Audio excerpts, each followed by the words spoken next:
राहु, जैसे ही ये शब्द हमारे कानों में पड़ता है, सर से पैर तक भय की एक लहर दौड़ जाती है कि ना जाने अब कौन सी नई मुसीबत हमारे सामने अपना सर उठाएगी। राहु का नाम सुनकर बड़े बड़े महारथियों को पसीना आ जाता है, क्योंकि इनका प्रभाव ही ऐसा है। सोचिए, जो ग्रह स्वयं ग्रहों के राजा सूर्य को एक निवाले की तरह अपने मुंह में रख सकता हो, उसकी शक्ति कितनी विस्तृत और प्रभावी होगी।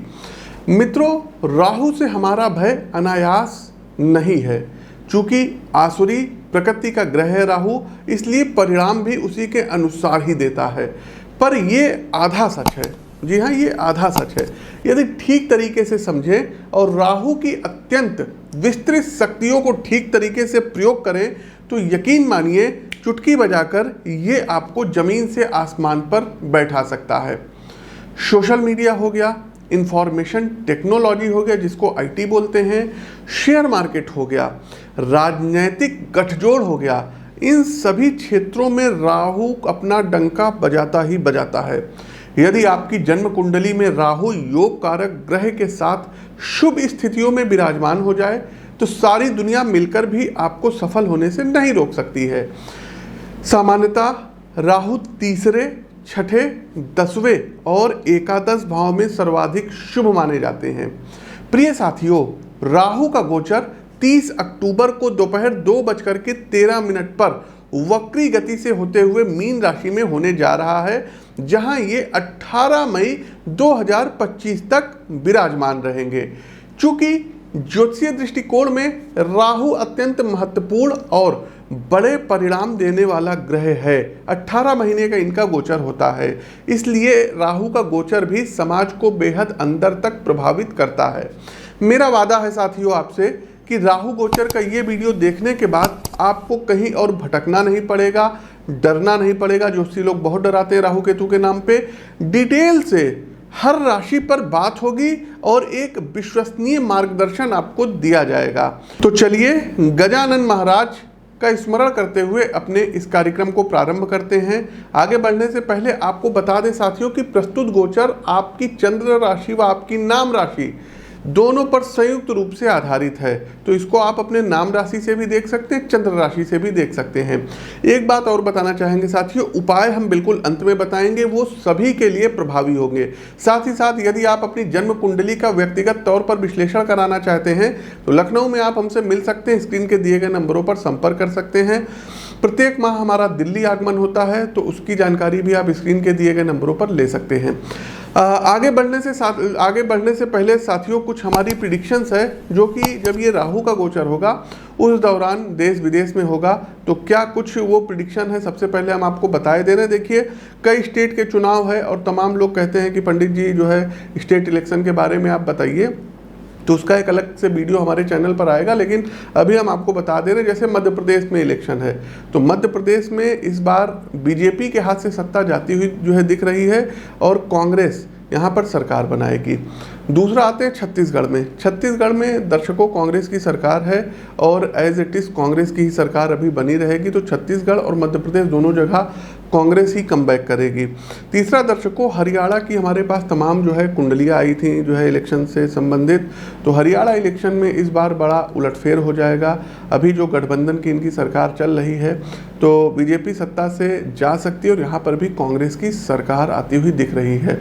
दूसरा तेलंगाना में इलेक्शन है दर्शकों, तो तेलंगाना में केसीआर राव तीसरी बार फिर से ये मुख्यमंत्री बन सकते हैं, उनको कोई खतरा नहीं है। साथ ही साथ दर्शकों एक बात और बताना चाहेंगे कि राहु गोचर में ही 2024 लोकसभा के भी चुनाव होने हैं। तो दर्शकों उसका वीडियो हमारे चैनल पर जो है पड़ा हुआ है, फिर से एक वीडियो हम और बना करके अपलोड करेंगे। 2024 में भारत में लोकसभा चुनाव में बीजेपी फिर से सत्ता में आएगी और नरेंद्र मोदी तीसरी बार प्रधानमंत्री पद पर सुशोभित होंगे। ये हमारी प्रिडिक्शन है, ये आप लोग नोट कर लीजिएगा। एक बात और बताना चाहेंगे, राहु का गोचर अगर भारत की कुंडली से देखा जाए, वृषभ लग्न की कुंडली है, तो लग्न से 11वें हाउस में हो रहा है। और अभी हमने अपने जो है मतलब स्टार्टिंग में बताया कि एकादश राहु अच्छे होते हैं, तो भारत की क्रय शक्ति बढ़ेगी, जीडीपी जो है ग्रोथ बढ़ेगी। साथ ही साथ दर्शकों, राहु एक ऐसे ग्रह हैं जो अपने से जो है गुरु और केतु की भांति अपने से पंचम, सप्तम और नवम दृष्टि देते हैं। हर एक ग्रह सातवीं दृष्टि देते हैं, लेकिन राहु को बीटो प्राप्त है, तो अपने से पांचवें, सातवें और नवीं इनकी दृष्टि रहती है। तो भारत के 11th हाउस में जो है राहु का गोचर हो रहा है, और राहु की जो पंचम दृष्टि है ये भारत के पराक्रम भाव पर पड़ रही है। तो अगर कुछ जो है सीमा पर कुछ मूवमेंट होता है तो भारत अब पराक्रम बहुत ही द्रुत गति से, तेज गति से दिखाएगा। साथ ही साथ दर्शकों, सीमा पर कुछ जो है छोटी मोटी जो है टकराव की संभावना है। इसके अलावा दर्शकों, हमने भूकंप को लेकर के देखिए प्रिडिक्शन की थी जब मंगल जो है अस्त हुए थे। 23 तारीख को हमने वीडियो बनवाया था और हमारे चैनल पे शायद 28 या 29 जो है क्या कहते हैं सितंबर को पब्लिश हुआ था। और अभी अगर देखा जाए तो 3 अक्टूबर को नेपाल में बहुत बड़ा भूकंप आया था, और हमने स्पेशली नाम लिया था कि नेपाल में भूकंप आएगा, भारत में आएगा। तो नेपाल में 6 रिक्टर स्केल के ऊपर का भूकंप आया, भारत में आया है। आप उस वीडियो का अंत से देख सकते हैं। साथियों, नेपाल, भारत, अफगानिस्तान हो गया और पाकिस्तान हो गया, ईरान हो गया, यहाँ पर कुछ भूकंप इत्यादि जो है काफ़ी बड़े पैमाने पे भूकंप आ सकते हैं। तो जब तक मंगल अस्त है जनवरी तक का विशेष ध्यान रखिएगा, भूकंप से कुछ क्षति होती हुई दिखाई दे रही है। कहने का आशय साथियों ये है कि भूकंप फिर से आएगा और सुनामी आएगी, तो जो नेपाली हमारे भाई बहन रहते हैं, महामृत्युंजय मंत्र का प्रतिदिन जाप किया करें और कोशिश करें ऐसे क्षेत्र में जहां उनको कोई खतरा है तो वो मैदानी एरिया पर आकर के रहें।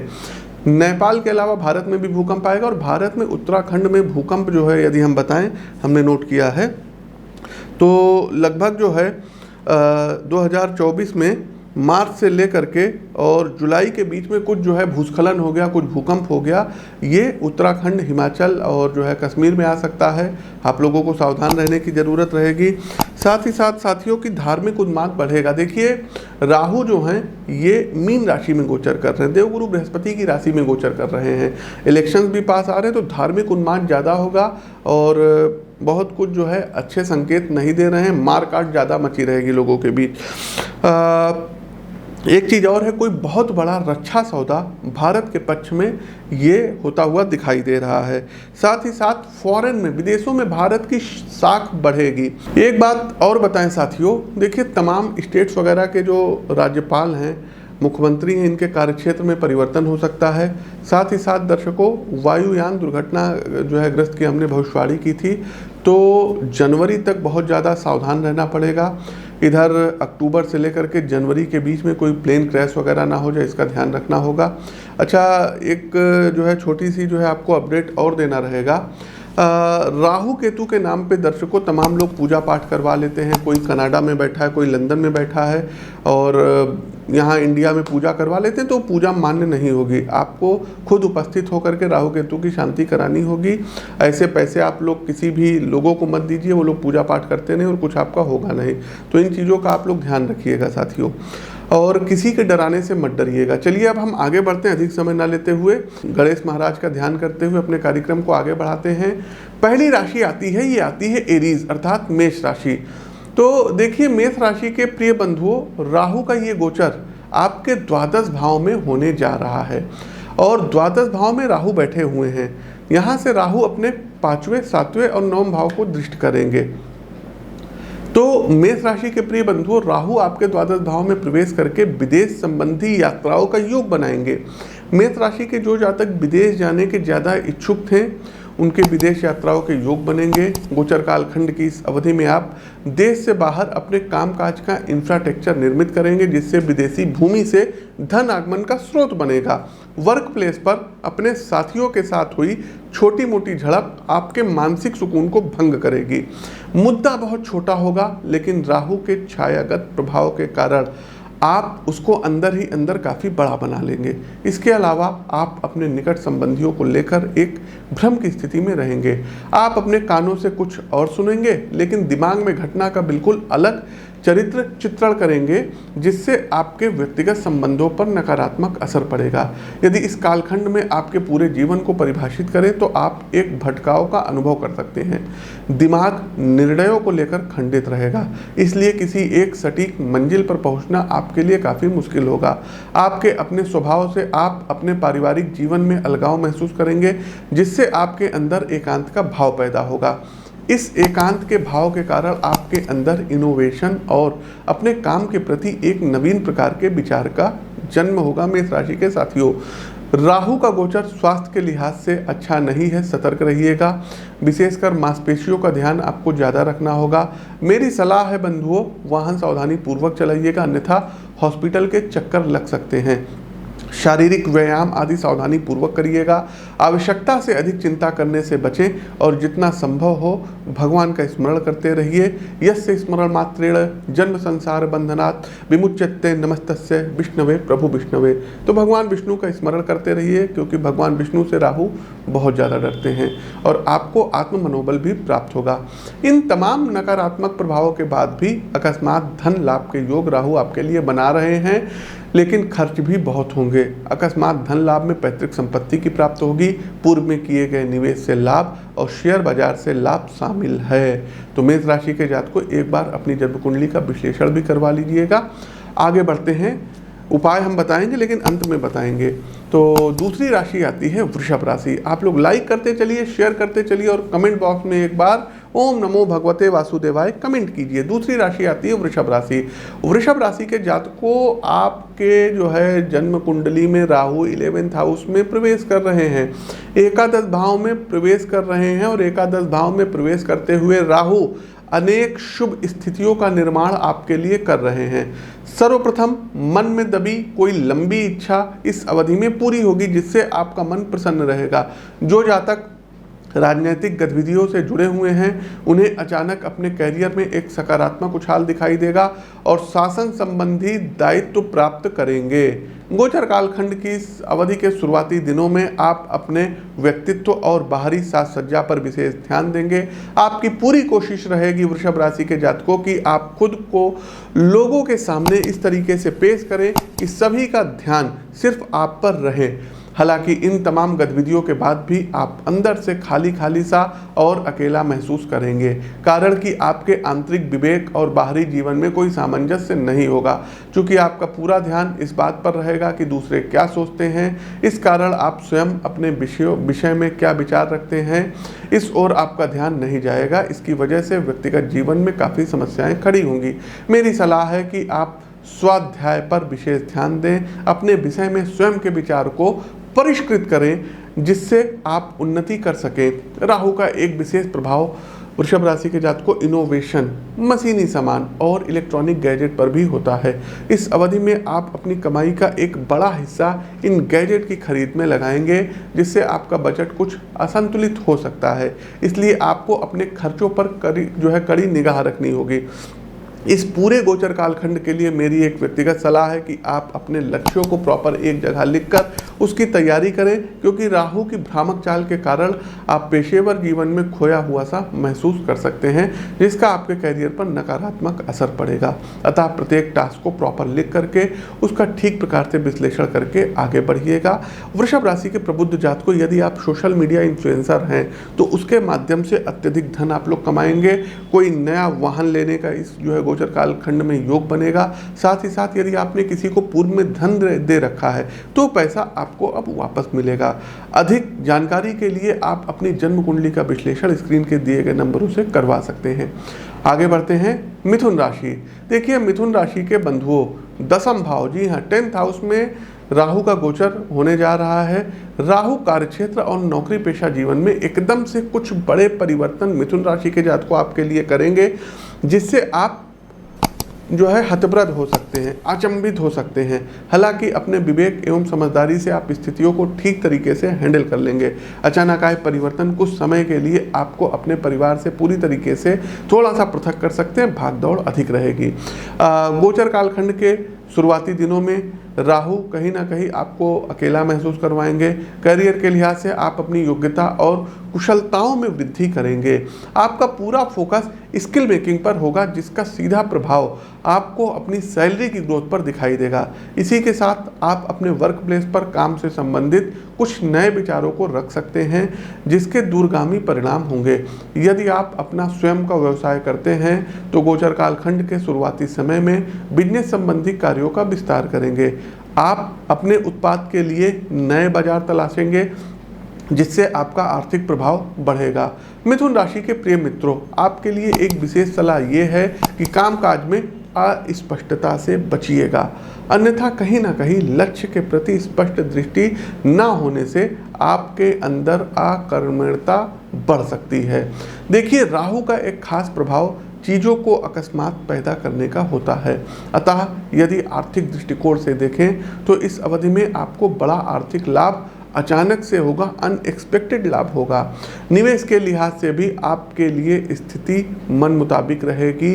आप भूमि, भवन, शेयर मार्केट या कुछ जो है केमिकल से चीज़ों में पैसा लगा सकते हैं, इसका आपको अच्छा रिटर्न मिलेगा। साथ ही साथ राजनीति के क्षेत्र में मिथुन राशि के जातकों को आपका डंका बज सकता है। राजनीति में एंट्री लेने का ये एक सही समय रहेगा। पारिवारिक स्तर पे बात करें तो मामला थोड़ा सा तनावपूर्ण रहेगा, खासकर घर में जो आपके चाचा लोग हैं या बड़े भाई बहन लोग हैं, उनके मध्य अनावश्यक मुद्दों पर बहस हो सकती है। इसलिए आवश्यकता से अधिक वाद विवाद से बचिएगा, अन्यथा बात हाथ से निकल सकती है। वहीं जो लोग आर्मी की डिफेंस की तैयारी कर रहे हैं, मिथुन राशि के हैं, उनको गवर्नमेंट से रिलेटेड अच्छी जॉब प्राप्त हो सकती है। फाइनेंशियल सेक्टर में भी आपको ग्रोथ होती हुई दिखाई दे रही है। अधिक जानकारी के लिए अपनी पत्रिका का विश्लेषण अवश्य करवा लीजिएगा। आगे बढ़ते हैं, चौथी राशि आती है कर्क राशि। कर्क राशि के बंधुओं, राहु आपके भाग्य भाव नवम भाव में प्रवेश कर रहे हैं, जो आपके लक के भाव को प्रभावित करेंगे। कर्क राशि के वे जातक जो आईटी इंडस्ट्रीज से जुड़े हैं, उनके लिए समय खासा अनुकूल रहेगा। देखिए, आज का समय ही इनोवेशन और प्रचार प्रसार का समय है और कम्युनिकेशन के सभी माध्यमों पर राहु अच्छा खासा प्रभाव रखते हैं। जो भी सज्जन आईटी इंडस्ट्रीज से जुड़े हुए हैं, सोशल मीडिया पर कंटेंट क्रिएशन करते हैं या समाज में नेट के द्वारा अपना एक अलग विचार रखते हैं, उनके लिए गोचर का ये समय जो है काफ़ी पॉजिटिव रहेगा। आपकी बात ज़्यादा से ज़्यादा लोगों तक ना सिर्फ पहुँचेगी, बल्कि लोगों के सोचने के तरीकों में एक बड़ा बदलाव लाएगी। लेकिन यदि आप किसी कंपनी या सरकारी विभाग में नौकरी पेशा हैं तो समय आपके लिए थोड़ा भारी रहने वाला है, कारण कि कुछ भ्रामक बातों को लेकर आपके विरुद्ध राजनीतिक गुटबंदी हो सकती है, जिसका न सिर्फ आपके कामकाजी जीवन पर प्रभाव पड़ेगा बल्कि आपका मानसिक सुकून भी प्रभावित होगा। यदि आपके सामाजिक जीवन की बात करें तो गोचर के शुरुआती दिनों में आपके आस पड़ोस में आपके स्वभाव के कारण लोगों का आदर भाव बढ़ेगा। आप लोगों से ज़्यादा घुल मिलकर रहेंगे, उनके विचारों को समझने का प्रयास करेंगे, जिससे आपका सामाजिक बंधन मजबूत होगा। स्वास्थ्य के लिहाज से किसी छायागत समस्या का सामना करना पड़ सकता है। कहने का अर्थ है कि समस्या होगी, लेकिन डॉक्टर उसका ठीक एनालिसिस नहीं कर पाएंगे, रोग उनके पकड़ में नहीं आएगा। आपके घर में आपके पिता को कुछ हार्ट से रिलेटेड प्रॉब्लम हो सकती है, डायबिटीज लेवल उनका बढ़ सकता है, तो घर में पिता का ध्यान कर्क राशि के जातक को आपको रखना होगा। वहीं राहु व्यावसायिक गतिविधि को देश की सीमाओं से बाहर निकालकर विदेश तक ले जाने का प्रयत्न करेंगे, जो कामयाब होगा। वहीं सरकारी संस्थाओं से आपको उचित सहयोग प्राप्त होगा कर्क राशि के जातकों, जिससे व्यापार विस्तार की प्रक्रिया आपके लिए सरल हो जाएगी। आपका उत्पाद कर्क राशि के जातकों विदेशी भूमि पर धीरे धीरे आपकी पकड़ को मजबूत बनाएगा। आगे बढ़ते हैं, सिंह राशि। सिंह राशि के प्रबुद्ध जातकों, राहु आपके 8वें भाव में गोचर करने जा रहे हैं। सीधे तौर पर यदि हम कहें तो हेल्थ को लेकर मेरी तरफ से आपके लिए रेड कार्ड है। छोटे से छोटा मर्ज नज़रअंदाज बिल्कुल मत करिएगा।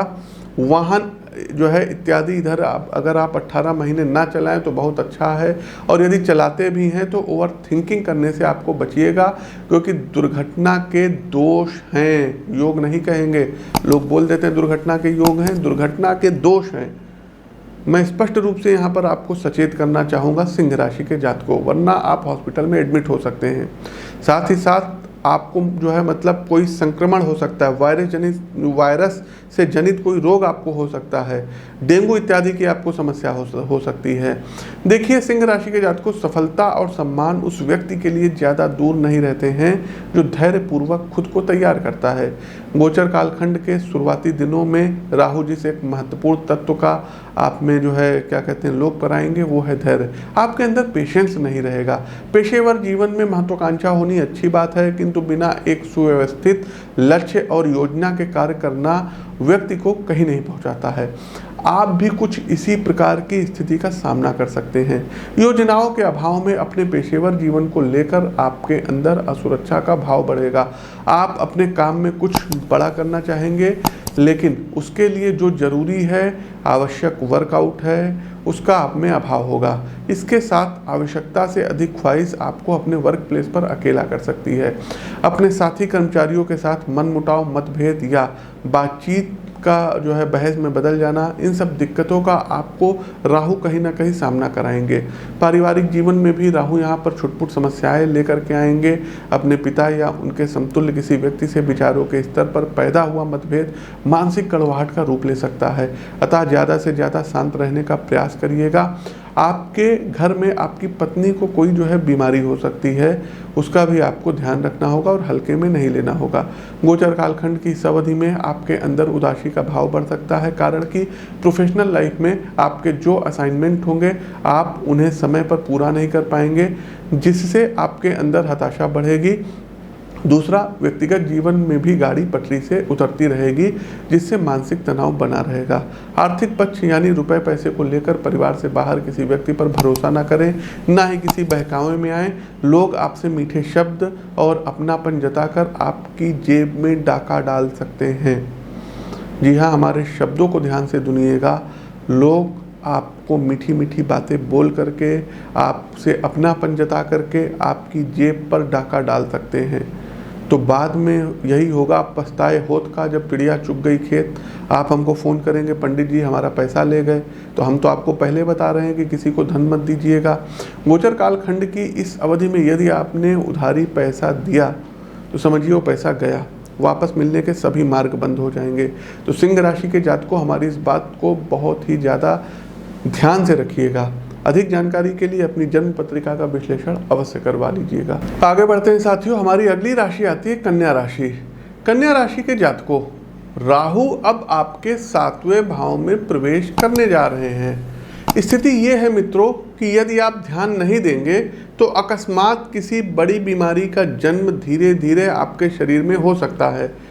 खास करके यदि आप महिला हैं तो आपके गर्भाशय में कोई सिस्ट इत्यादि हो सकती है और उसको लेकर के आप परेशान हो सकते हैं, और बहुत बड़ी बीमारी हम बोल नहीं सकते, वो बीमारी भी आपको हो सकती है। साथ ही साथ एक बात बताएं, कन्या राशि के मित्रों, अक्सर ऐसा होता है कि मात्र किसी बात की आशंका होने से भी वो चीज़ सत्य हो जाती है। तो स्वास्थ्य के दृष्टिकोण से भी आपके साथ कुछ ऐसा ही होने वाला है। किसी बीमारी की अनावश्यक चिंता आपको सच में बीमार बना सकती है। इसलिए आपको यहाँ पर हम ये सलाह देंगे कि आवश्यकता से अधिक किसी भी बात पर चिंता ना करें, ओवर थिंकिंग मत करिएगा। 2 काम करिए, जो है अपने डॉक्टरों से, चिकित्सकों से प्रॉपर सलाह लीजिए और कोशिश कीजिए हर दूसरे तीसरे महीने अपनी जन्म कुंडली का विश्लेषण जरूर कराइए। आपके इंट्यूशन यानी अंतर्ज्ञान में ज़बरदस्त विकास होगा। आपके आसपास जो लोग हैं, आप उनकी मनोस्थिति को बिना कहे ही समझेंगे, साथ आवश्यक सहायता भी करेंगे। इसके अलावा जो भारतीय धर्म दर्शन की धरोहर है, आपका उसके प्रति रुझान बढ़ेगा।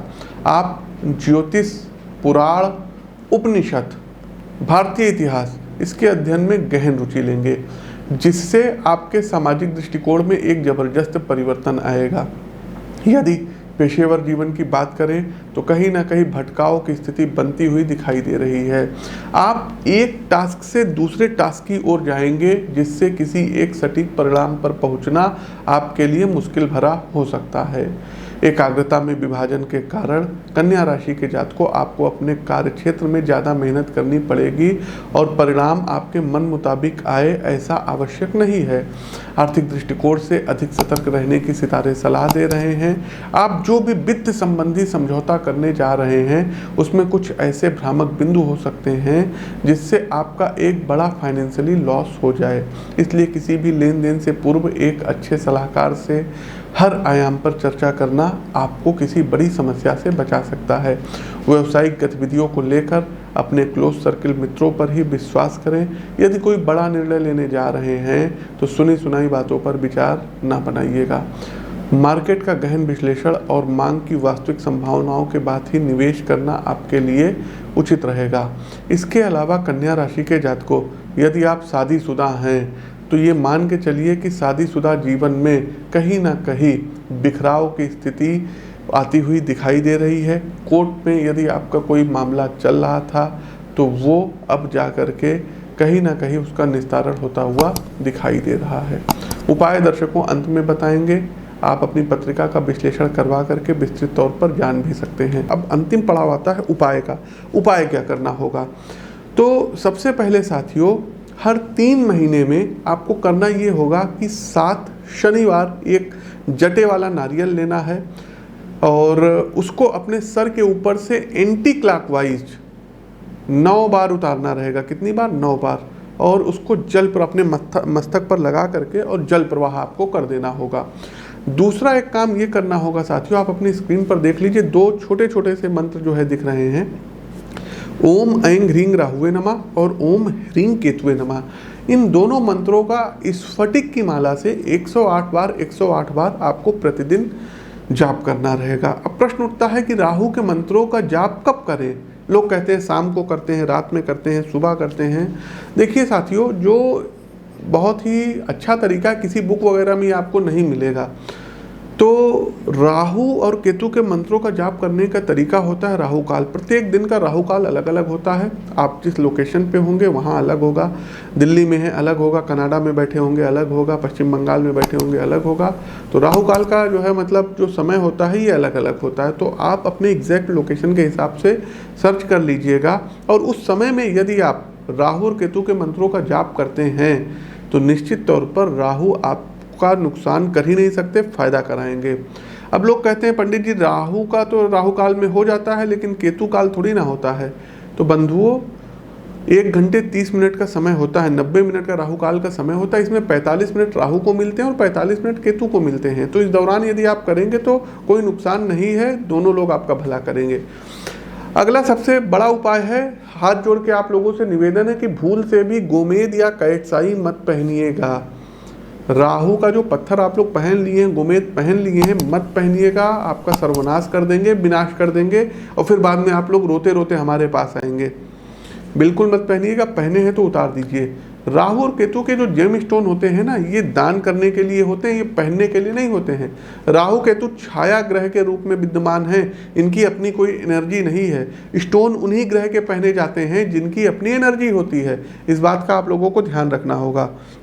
अगला एक काम ये करना होगा कि कोशिश कीजिए नो मून अर्थात अमावस्या वाले दिन, खास करके जो गर्दन के ऊपर विकलांग लोग हैं, जिनकी आंखें नहीं हैं, जो डीफ एंड डम्ब है, गूंगे हैं, बहरे हैं, उनके आश्रम में आप जाइए और नो मून अमावस्या वाले दिन खाने पीने की वस्तुओं को ऑफर करिए।